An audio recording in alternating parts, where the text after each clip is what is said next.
diferente desse tempo, dessa igreja, desse tempo, que é considerada na Bíblia, que é chamada de igreja de Laodiceia,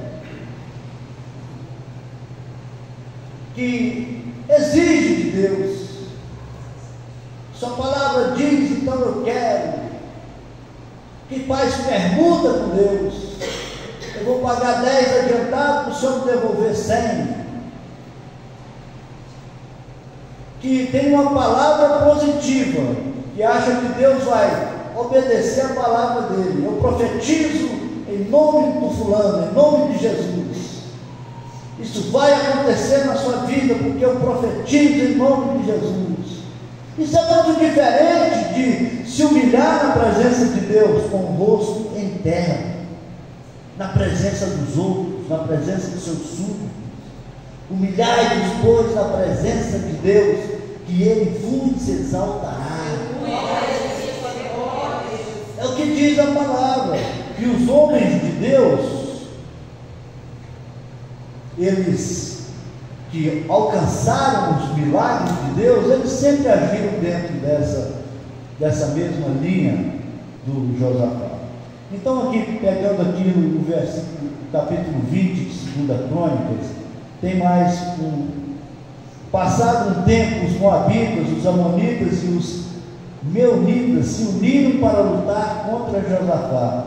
Ele recebeu esta informação: há um enorme exército se aproximando, vindo do outro lado do Mar Morto para atacá-lo. Não temos tempo a perder. Eles já estão em Hazon Tamar, no oásis de En-Gedi. Assustado, Josafá orou, buscou a ajuda do Eterno e decretou um jejum diante das ameaças, diante do impossível. Diante do impossível, Josafá, que já tinha uma história com Deus, que já tinha uma relação íntima com Deus, que já tinha crédito diante de Deus, que não era um murmurador, que não era um desobediente, mas que era um adorador, que era um servo de Deus. Na hora do desespero, na hora do impossível, na hora do inimigo atropelar, destruir a sua nação, levar cativo o seu povo, as suas crianças, os seus jovens, as suas donzelas. Então o que ele fez? Ele não se desesperou, ele não foi buscar aliança com outros reinos, com outros homens, mas ele se debruçou na presença de Deus. E quando você lê aqui a seguir, você vai ver que o povo participou com ele dessa busca, desse clamor, e eles tinham crédito com Deus. Se fosse hoje, eles eram uma igreja de oração, eles eram uma igreja de um serviço para Deus, um serviço aprovado, reconhecido, recomendado. Eles tinham crédito, eles não eram murmuradores, eles eram adoradores, e eles acreditavam em milagre. Se eles não acreditassem em milagre, eles iriam ter procurado ajuda de vizinhos. Nos proteja, já fiz isso e isso para você, agora é hora de você retribuir. Mas não, ele foi para Deus, e é isso que eu quero que você entenda. Você só vai ter coragem de ir para Deus na hora do desespero, na hora da necessidade, na hora que só um milagre pode te valer. Se você tiver feito coisas pequenas, se você tiver prova de que Deus te responde, se você tiver a aprovação do Espírito Santo confirmando você na presença de Deus, se você tiver uma relação íntima com Ele, se você tiver crédito diante dEle, então aí você vai ter coragem de se lançar na presença dEle e esperar o milagre. E o milagre vai chegar. E o milagre chega. Isso é bom ou ruim? Isso é bom demais, né? Você está brincando. Isso é bom demais.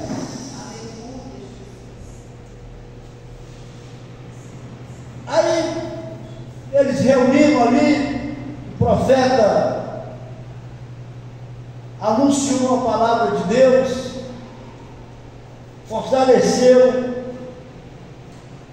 e eu já vou ler agora o final do acontecimento, que está em 20, 22 e 23.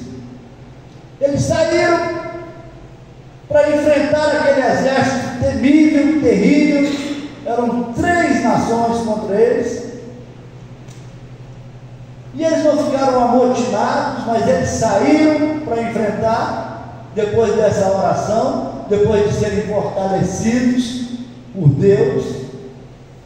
Deus deu a resposta. Deus deu a resposta. Falou, vai. A resposta não é milagre. Pensa nisso. Tem muita gente atrás de resposta de Deus. Ah, Senhor, me dá uma resposta. Deus dá resposta para muita gente. E aí a pessoa fica esperando o milagre. Tem gente que fala, ah, eu tenho fé. Eu sei que Deus vai fazer alguma coisa. Tem gente que fica esperando muito tempo e essa coisa não acontece. Porque ter fé também não significa alcançar o milagre.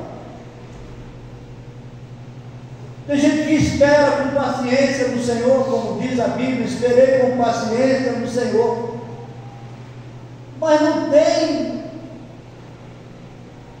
um material, não tem um estoque, não tem a garantia, não fez por onde.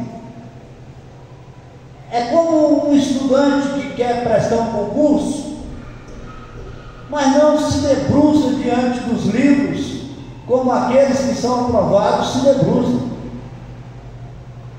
Ele fala, ah, eu tenho fé que eu vou passar, e de noite vai para a noite, e durante o dia vai ver o Flamengo ser classificado aí contra o Corinthians. O cara que passa não é assim. O cara que passa, ele está ali ligado no concurso, e ele estuda na hora do jogo, ele estuda no sábado à noite. O cara que alcança o milagre, não basta ter fé, não basta esperar no Senhor, ah, eu estou esperando em Deus, não. Tem que ter aquela atividade que nós vimos Josafá ter. Tem que fazer para Deus, tem que sujar a mãozinha com as coisas de Deus, tem que participar do movimento, no nosso caso da igreja, tem que marcar território na igreja, porque não tem como você ser cristão fora da igreja. Esse negócio de desigrejado, isso é gente que quer inventar a roda no século XXI. Desigrejado. Se Jesus morreu para criar a igreja, e a pessoa vai dizer que é cristão desigrejado, ele está desfazendo de Jesus, desmerecendo o que Jesus conquistou na cruz.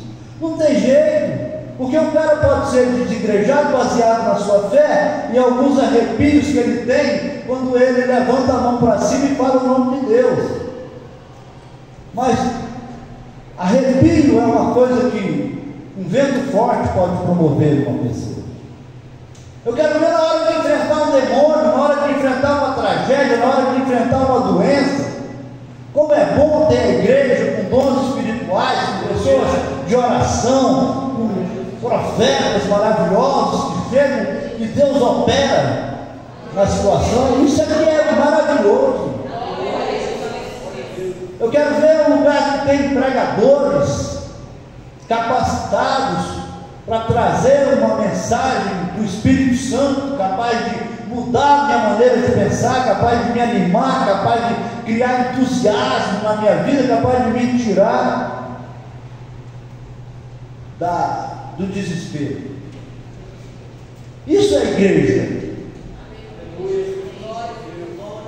Através da igreja, nós somos preparados, nós somos especializados no serviço do Senhor, nós passamos a conseguir agradar a Deus da maneira como Ele programou para que o homem o agrade. Nós passamos a deixar de ser murmuradores e nos tornamos adoradores. Fora da igreja é impossível criar-se adoradores, porque você só adora em espírito. Você só adora em espírito e em verdade. Isso só o Espírito Santo, que Jesus chama de Consolador, que Jesus mandou para que nós não nos tornássemos órfãos, é que pode trazer para a sua vida. É coisa do além, é coisa de ET, é coisa de disco voador, é coisa de fora do planeta, meu irmão. Aqui na terra não tem esses elementos, precisa vir de fora, vem lá de cima. Esse negócio de ficar na frente de uma igreja pregando o evangelho, esse negócio de sair com um presídio, esse negócio de criar um lugar de transformação de alcoólatra, esse negócio dessa empatia, de sofrer junto com o que está sofrendo. Você chega no hospital, eu passei uns dias em hospitais aí ultimamente, e chegam lá aquelas pessoas maravilhosas, aqueles jovens que largaram tudo para poder fazer um seminário de teologia e se tornarem pregadores do evangelho nessas cidadezinhas aí do interior, do meio da Amazônia. Isso aí é só o Espírito de Deus que pode promover. Não é loucura não é loucura não, é coisa de Deus. O problema é que a sabedoria de Deus é loucura para o homem, assim como a sabedoria do homem é loucura para Deus. Eu sei que as pessoas têm fé, eu sei que as pessoas esperam de Deus, e cada cidadão que frequenta uma igreja acha que Deus é mais dele do que de qualquer outro. Isso aí é um fato. Você chega no bar ali, você pode entrevistar, se tiver 50 pessoas lá, você entrevista 50 pessoas, todos eles vão achar que tem mais fé do que você. Deus está comigo, Deus me entende, eu vou voltar, e Deus está me esperando, tem uma obra, é desse jeito. Mas isso não produz milagre. A convicção do homem não produz milagre. O que produz milagre é a obediência do homem. É aquilo que você faz que agrada a Deus. Então Deus vai assumir as consequências, Ele vai garantir a sua vida. Ele vai garantir a sua vida. Foi isso que aconteceu com esse Josafá. Olha só, assim que começaram a cantar louvores, o Eterno armou uma emboscada contra os amonitas, os moabitas e os moradores do Monte Seir, que tinham vindo atacar Judá, e eles foram todos derrotados. Os amonitas e os moabitas atacaram por engano os moradores do Monte Seir e os massacraram. Depois, na confusão, atacaram uns aos outros, matando-se a si mesmos. Deus deu a vitória para Josafá sem que ele sujasse uma espada de sangue. Deus deu a vitória para Josafá sem que ele perdesse um soldado. Deus deu a vitória para Josafá sem que ninguém sujasse as suas mãos, porque é assim que Deus faz, quando Ele pega a nossa causa. É assim que Ele faz, quando Ele pega a nossa causa, quando Ele recebe a nossa oração, quando Ele recebe o nosso louvor, quando Ele recebe o nosso louvor. Então Ele opera, e para Ele te dar vitória, você não precisa de entrar na batalha. Deus te dá a vitória antes de você entrar na batalha. Tem uma vitória preparada para você.